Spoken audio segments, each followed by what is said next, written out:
हमारे माशरे में गली मोहल्लों में हर नुक्कड़ पर कोई ना कोई दरिंदा मौजूद है जो हर वक्त हमारे बच्चों को नोचने के लिए तैयार बैठा होता है।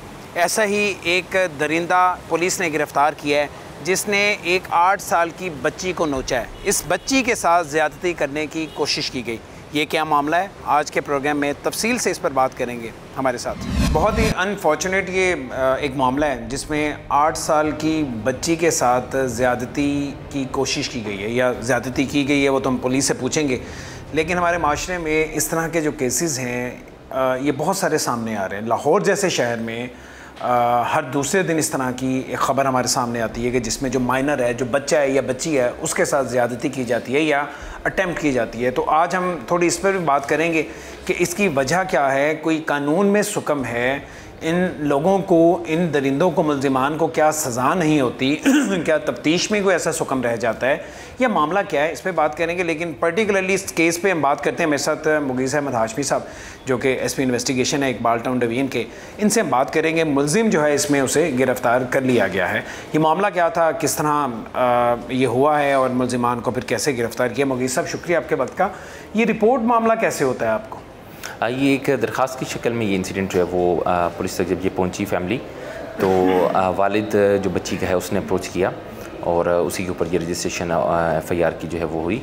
इनिशियली जो इन्फॉर्मेशन मिली वो ये थी कि 8 साल की बच्ची है जिसका नाम है, अभी नेशनल मीडिया पे लेना चले मुनासिब नहीं भी होगा, नाम हम खुद ही स्किप कर रहे हैं और नाम हम कोशिश करेंगे अवॉइड ही करें और उसका जो चेहरा है, शक्ल है, वो भी हम ना दिखाएं।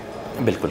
तो 8 साल की बच्ची है जी, 8 साल की उसकी। किस इलाके की रहने वाली है? ये करमदीन पार्क जो है वो इलाका कहलाता है, थाना सब्ज़ाजार के एरिया में। ठीक है। सो ये जिस दिन वक़ुआ होता है वालिद उसी दिन आता है पुलिस के पास या उसके बाद? जी उसी दिन, सेम डे ही ऑफेंस जो है उसी दिन आता है। तो एप्लीकेशन क्या थी और उसमें लिखा क्या था? कंटेंट जो था वो ये कि उनके नेबरहुड में जो एक्यूज़ड है वो उनके नेबरहुड में ही रहता है और उसने बच्ची को जो है वो अपने साथ लेके गया, एक कमरे में वो लेके जाता है और उसके बाद वो जो है उसका ड्रेस रिमूव करता है और उसके बाद जो भी एक्ट्स हैं टुवर्ड्स रेप वो स्टार्ट करता है। इसमें रेप जो है एक्ट इटसेल्फ वो कमिट नहीं होता, ठीक है, और जो रिपोर्ट है लेकिन कैरेसिंग, फॉन्डलिंग और इनअप्रोप्रिएट मैनर में उसको टच करना, ये सारी चीज़ें उसमें रिपोर्ट हुई। लेकिन क्योंकि ये एक माइनर को इन्वॉल्व करता है और बहुत ही हसास नौइयत का ये केस है, इस तरह के केसेस के ऊपर हमारा एक्शन जो है वो बहुत ही रैपिड, स्विफ्ट होता है और हमारे जैसे ही इस तरह का केस रिपोर्ट होता है और उसकी FIR रजिस्टर होती है तो हमारा जो स्पेशल सेक्सुअल ऑफेंसेस के लिए जो यूनिट कायम किया गया है उसमें एज़ पर SOP वो ट्रांसफ़र हो जाता है और कोशिश होती है कि फ़ीमेल ऑफिसर जो है वही इसको इन्वेस्टिगेट करे क्योंकि केस की सेंसिटिविटी इस तरह की होती है। उसमें ऑपरेशन इन्वेस्टिगेशन की तफरीक नहीं की जाती, दोनों विंग्स ही उसमें कार्रवाई अपनी शुरू करते हैं। ह्यूमन इंटेलिजेंस होती है, उसको गैदर करते हैं। इस केस में भी एक्यूज़ जो है वो इनिशियली एब्सकॉन्ड कर गया क्राइम सीन। लेकिन एक्यूज़ का नाम क्या है और उसकी उम्र कितनी? एक्यूज़ जो है वो अबू वकास उर्फ काशी जो है वो है और उसकी जो एज है वो अराउंड 30 जो है उसकी। और इसका क्या करैक्टर है और किस करैक्टर का मालिक है? मोहल्ले से आपने ज़ाहिर चेक किया होगा। इनिशियली जो इलाके से अभी तक इन्फॉर्मेशन मिली है उसमें इसका कैरेक्टर जो है वो डाउटफुल ही है, जिसको हम कहेंगे ग्रे में फॉल करता है, जो सजेस्ट करता है कि इस तरह के ऑफेंडर्स का जो एक प्रोफाइल होता है एरिया से, उसी तरह की इसके बारे में इंफॉर्मेशन हमें मिली। इससे पहले भी इसने कोई अटैम्प्ट किया इसी लड़की पे या इससे पहले किसी और पे? केस क्योंकि अभी है अंडर इन्वेस्टिगेशन है, इस केस की पर्टिकुलर केस की हद तक जो विक्टिम है उसका कहना है कि प्रीवियसली भी इस तरह की उसने कोशिश की है। इस बच्ची को पहले भी ये बरगला के ले जाता है? जी बिल्कुल, इस तरह के एक्ट्स जो है इन अप्रोप्रिएट मैनर में जो सजेस्टिव एक्ट्स हैं इसकी तरफ से वो होते रहे हैं। बाकी हम इसमें मज़ीद इंटरोगेट कर रहे हैं। फैमिली के बारे में बताइए, ये क्या है, बच्ची के कितने बहन भाई हैं और इसके वालिदैन ये क्या करते हैं? बच्ची की जहाँ तक फैमिली की बात है तो ये एक स्टेप मदर हैं बच्ची की, जो बच्ची की अपनी वालदा हैं वो वफ़ात पा चुकी हैं, फोत हो चुकी हैं जी, वालदा फोत हो चुकी हैं और वालिद जो है वो उसका अपना सगा वालिद है, लेकिन जो वालदा हैं वो स्टेप मदर हैं और बच्ची के जो बाकी बहन भाई हैं वो भी स्टेप ब्रदर और सिस्टर हैं। स्टेप ब्रदर्स और सिस्टर हैं, ठीक है। सो हम ये कह सकते हैं कि ये एक डिस्टर्ब्ड फैमिली है।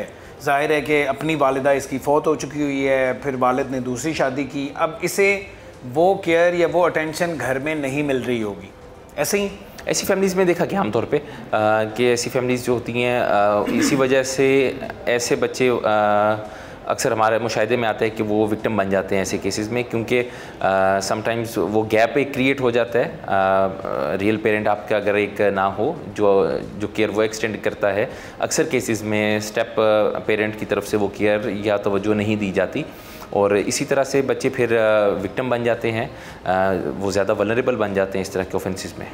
और इस केस में एग्जैक्टली इसी तरह ही हुआ है, क्योंकि बच्ची के साथ पहले भी इस तरह के एक्ट हो चुके हुए हैं और इसी मुलज़म ने पहले भी ये एक्ट किया हुआ है। इसका मतलब ये है कि बच्ची का अपनी फैमिली के साथ, अपने वालिद के साथ या अपनी स्टेप मदर के साथ वो कनेक्शन नहीं है, वो बॉन्डिंग नहीं है।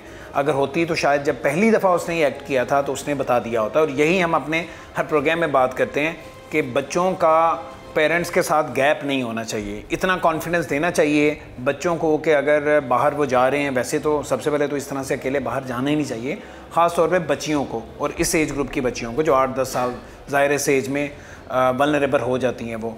तो इसका मतलब है कि इस केस में भी बाप के साथ या स्टेप मदर के साथ उस तरह की बॉन्डिंग इसकी नहीं होगी बच्ची की। बिल्कुल, मदर के साथ ही इस तरह की अगर कोई चीज़ हो, बच्चियों का ज़्यादा कंफर्ट लेवल मदर के साथ ही होता है, ऐसी चीज़ वो रिपोर्ट करती हैं। फ़ादर के साथ शायद एक झिझक की वजह से वो चीज़ शेयर नहीं की जाती और बिल्कुल ये चीज़ सामने आती है कि एक ट्रस्ट डेफिसिट, एक गैप ज़रूर एग्जिस्ट कर रहा है। पेरेंट्स को ये बिल्कुल देखना चाहिए कि एक सुपरविज़न का लेवल भी एक रखें। ठीक है, उसमें आप एडवाइस भी उनको करते हैं, आप उनको सरजनिश भी बाज़-औक़ात करते हैं, लेकिन आपका इतना कंफर्ट लेवल बच्चों के साथ होना चाहिए कि अगर ऐसे कोई इंसिडेंट रिपोर्ट हो या वो विक्टिमाइज़ हो रहा है या कोई परपेट्रेटर उसके साथ इस तरह का एक्ट कर रहा है, तो बच्चा ख़ुद को गिल्टी फील ना करे, उसे ये ट्रस्ट हो, ये कॉन्फिडेंस हो कि वो अपने पेरेंट्स के साथ जब वो चीज़ शेयर करता है तो उसे नहीं जज किया जाएगा, बल्कि उस इशू की रेजोल्यूशन की तरफ जाया जाएगा। इस पर्टिकुलर केस में शायद वो एक ट्रस्ट या कॉन्फिडेंस या कंफर्ट लेवल मदर के साथ बच्ची का वो मिसिंग था, क्योंकि जब रिपोर्ट हुआ भी तो वो फादर ही है जो रिपोर्ट करने के लिए रिपोर्ट कर रहा था। और ये बड़ी सादी सी बात है जो समझने वाली है पेरेंट्स को भी और फिर आगे बच्चों को समझाने वाली बात है कि गलत आप नहीं कर रहे, आपके साथ गलत हो रहा है। एक सादा सा एक पॉइंट है जिसे समझने की ज़रूरत है। तो इसी केस की अगर हम बात करें, आप कह रहे हैं कि इसी बच्ची पे पहले भी इसने अटैम्प्ट्स किए हैं, तो बच्ची ने पहले किसी को बताया नहीं था, मामला क्या था? अनफॉर्चुनेटली ऐसे ही है कि वो बच्ची ने अगर बताया होता तो डेफिनेटली फैमिली इसको परसू करती और अभी जैसे ही बच्ची ने जब रिपोर्ट किया है, आउट ऑफ फियर में भी रीज़न होती है कि समटाइम्स और माइनर विक्टिम जब हो तो वो आप उसमें अंडरस्टैंड कर सकते हैं कि वो फियर का एलिमेंट कैसा होता है। फियर भी दो तरह का होता है ना, एक तो बच्ची वैसे ही या बच्चा हो तो वैसे ही डर के मारे अपनी फैमिली को नहीं बताता कि पता नहीं फैमिली का रिएक्शन क्या हो, मेरे पे ही कोई ऐसा नज़ला ना गिरे या मेरे पे कोई सख्ती ना हो। दूसरा फियर का एक एलिमेंट ये भी होता है, या वजह ये भी होती है कि जो एक्यूज़ड होता है, जिसने ये काम किया होता है, उसने डराया होता है, उसने धमकाया होता है, समटाइम्स जान से मारने की धमकी दी होती है कि तुमने किसी को बताना नहीं है। तो इस केस में भी इसी तरह ही हुआ। मे बी इसमें जो है फैमिली की तरफ से या बच्ची को ख़ुद कसूरवार ठहराए जाने का मामला शायद कम था इसमें, फ़ियर इस वजह से शायद उतना नहीं था, लेकिन दूसरा एस्पेक्ट जो है वो डेफिनेटली दोनों पैरेलल चल रहे होते हैं। ह्यूमन साइकी बड़ी इंटरेस्टिंग है, विक्टिम का माइंड किस तरह से उस वक्त वर्क कर रहा है, वो एक नॉर्मल माइंड नहीं होता जब विक्टिम हो और उसकी अगर अंडर एज हो और बिल्कुल यंग हो तो फिर तो ज़्यादा रैशनली वो वर्क नहीं कर रहा होता उस वक्त माइंड। तो दोनों फियर्स का एक कॉम्बिनेशन हम कह सकते हैं कि वो एग्जिस्ट कर रहा होता है। ठीक है, अब जब ये वक़ूआ हुआ और उसके बाद ये रिपोर्ट हुआ तो अटेम्प्ट उसने की, उसने रेप किया नहीं, उसने स्पेयर क्यों कर दिया, छोड़ क्यों दिया? बच्ची वहाँ से भागने में कामयाब हो गई, बच्ची ने कोई शोर मचाया या? जी बिल्कुल, ये जो है जैसी उसको अपॉर्चुनिटी मिली बच्ची को वहाँ से निकलने की तो वो निकल गई। इसी वजह से मेडिकल रिपोर्ट हमारी आई है, वो खैर एक सेपरेट चीज़ है। मेडिकल रिपोर्ट क्या सजेस्ट कर रही है, लेकिन सर्कमस्टांसिस जो कहते हैं वो उस दिन उस मौके पे जो वो रेप का एक्ट अभी तक हमारी इन्वेस्टिगेशन में वो कमिट नहीं हुआ, सिर्फ एडवांसमेंट थी उसके लिए। ठीक है, तो बच्ची को भागने का मौका मिल गया, वहाँ से भाग गई, वरना उसके साथ ज्यादती कर देता, कह सकते हैं। मुगी साहब ये बताएं कि आपने, चलिए ये तो अल्हम्दुलिल्लाह अल्लाह का शुक्र है कि उस बच्ची के साथ रेप नहीं हुआ और वो खाली एक अटैम्प्ट थी, और उससे बढ़ के मैं अप्रिशिएट करूँगा इसके वालिद को, क्योंकि इस तरह के हमारे गली मोहल्लों में बच्चों के साथ ये एक्ट होते रहते हैं और लोग इसे समझते हैं कि अगर हम पुलिस को रिपोर्ट करेंगे, आवाज़ उठाएंगे तो हमारी इज़्ज़त में कोई कमी आएगी। हालांकि ये बहुत ही एक अजीबोगरीब सा मामला है। इससे उस फैमिली या उस विक्टिम की इज़्ज़त में कमी नहीं आती, ना आनी चाहिए। इज़्ज़त में कमी आनी चाहिए जिसने ये एक्ट किया हुआ है।